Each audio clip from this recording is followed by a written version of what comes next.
Hi, I'm Jamie Lewis, and today I'm going to be demoing the new Relay G10 wireless guitar system from Line 6. I've been pretty eager to get my hands on this ever since I saw it at the NAMM show this past January. So here's what we're going to do today. I'm just going to plug into a few different basses and let you hear what it sounds like. Just kind of give you my first impressions, because I haven't played this yet. I plugged it in to make sure that it works, and it does, but that's pretty much it. So you and I are going to be hearing it for the first time. So I'm a bass player. We're going to be hearing it on a bunch of basses. If you're a guitar player and you want to hear it on guitars, you got to find someone else to do that video. Okay, that's not today. I'm also not going to be comparing it to, their other wireless systems or A-being it against, a cable, because I really don't like those kinds of videos, and I'll talk about that a little bit later. And also, I'm not really going to go over any of the technical stuff or how to set it up, there's already videos like that on YouTube. Just look them up. Line 6 has made them already, so they'll show you all that kind of stuff. I just want to hear what it sounds like. So here we go.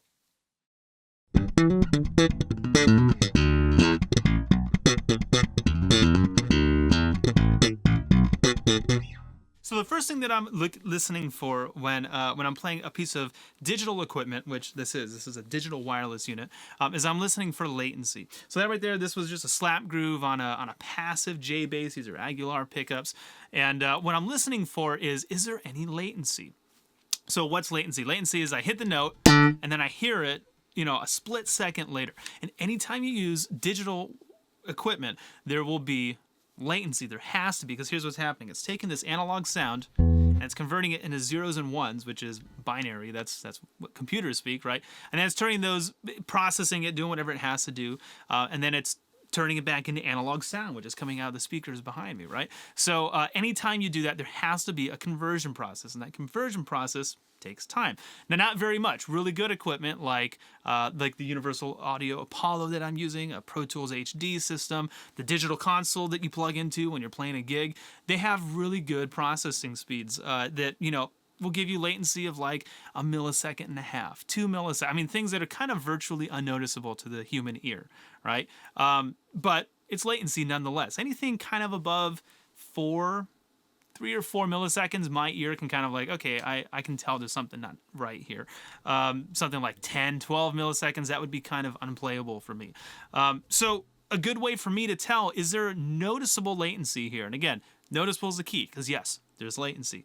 But is it noticeable? For me, I just play slap lines, because those really quick transients kind of let me know.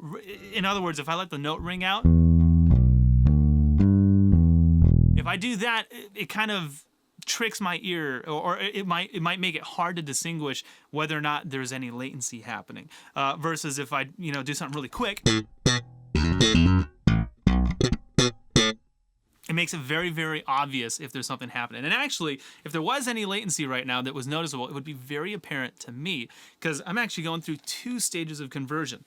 This guy right here is converting it, and then I'm also going through this computer behind me, which is adding, again, very little latency, but there's still double the amount that this guy would be adding. And then I'm also monitoring throughout this speaker and those ones behind me. So if there was any latency, if there's any phasing happening, I would be hearing it, and I don't. So good job, Line 6.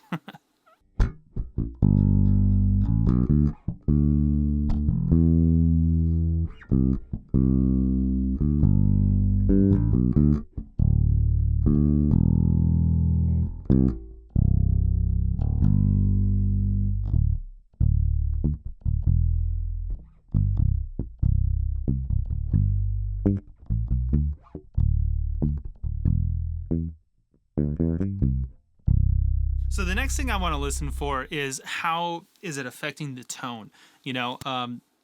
Is there any? Is it cutting out some of the low end? Is it is it quieter than it should sound? And honestly, to my ears, I don't really hear anything like that. So this is a 5-string bass again with Aguilar soap bar pickups in it, and the low end seems to be intact. I've got the preamp shut off. I didn't have to add any boom to it. I'm playing all my lower notes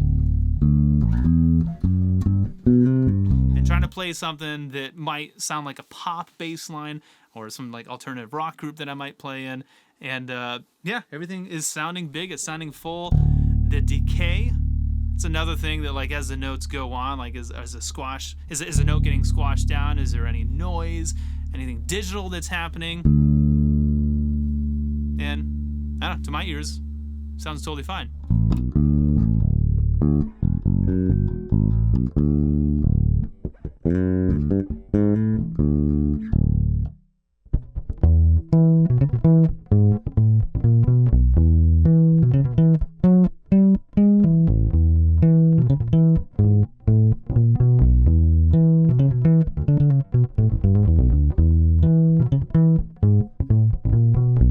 This is a 1960-something Guild Starfire that I love the sound of this instrument. It's strung up with flat wound strings, and what I'm listening for, this one's got a really, really hot output. This is a Dark Star pickup, not the original Hagstrom, I know. But the Dark Star sounds great, and it's really, really, really loud.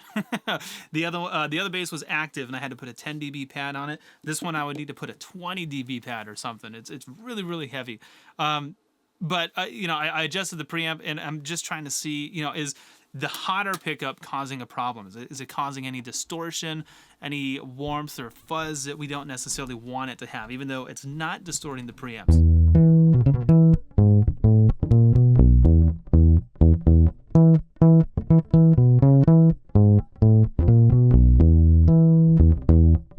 To be honest, I'm having a hard time hearing anything right now. I might notice something as I go back and listen to it in post. Obviously, I'm recording this right now.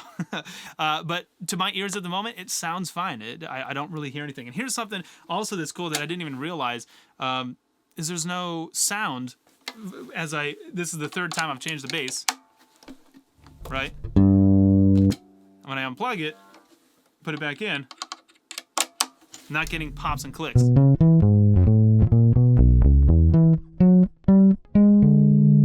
So if you play multiple basses on set, if you've got a 5-string, a 4-string, and you're switching off between, this is actually really cool. You don't have to mute your volume pedal or your bypass switch or something. You don't need multiple cables. You just unplug this and go into your next one, and you're set. So that's really awesome. I had no idea that this does that because it's got this little button right here that I guess when it's engaged, I can hear it now. And then when it's not engaged, it makes no sound.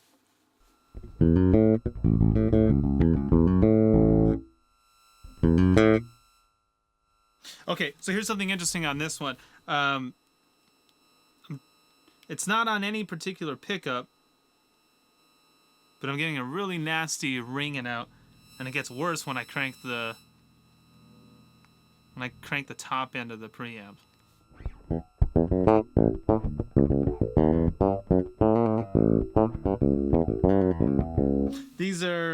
This is an Aguilar pickup.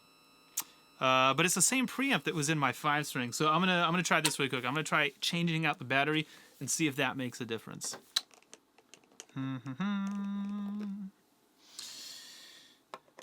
Just a moment.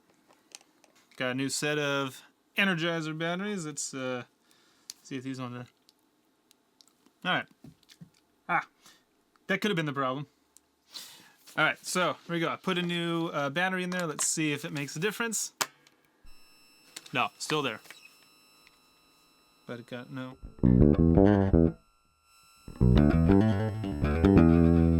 Okay, so either I have an issue with my bass. Shut up. Either I have an issue with my bass, or there's a problem with this particular pairing of preamp and pickup with this wireless unit. I didn't hear it on any of the other basses. These both have Aguilar pickups as well, and I didn't hear it with this one. I mean, I didn't hear it with those two that we're hearing with this one, so not sure what that is. But okay, moving right along.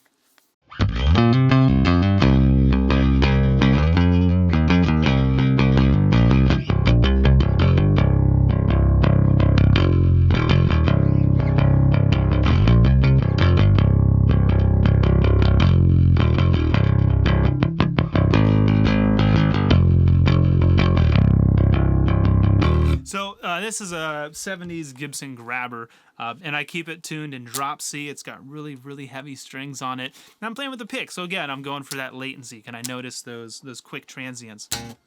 Whoops. Which again, I don't hear it.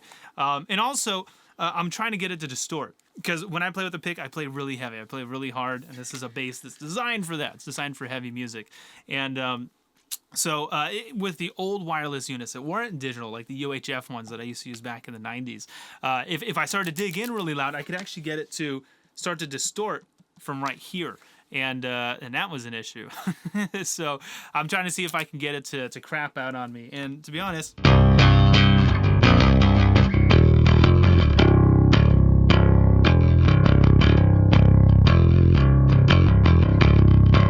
sounds fine to me. So let's talk about this, okay? What do I like about this little thing? Well, number one, I like that it sounds fine, okay? There's no latency that I can hear. It didn't get rid of my tone. There wasn't any low-end degradation, which is a bass player. It's a big deal. We don't want any of that, okay? So it sounded fine to my ears. What else do I like about it? I like that it didn't pop and click as I was pulling it in and out of the bass. That's really awesome. And also, it's easy to use. Literally, I just plug this end in and I plug that end in. There's no, trying to find frequencies and pairing units. It's really, really simple. So it's as easy as plugging in a cable. So if you can do that, you can use one of these. All right, so let's talk about what I don't like about it. Number one, I don't like that it doesn't work with this bass because this is one of my favorite instruments. And just to prove to you, look, I've got it plugged into a cable now, and no noise. Back pickup. Front pickup.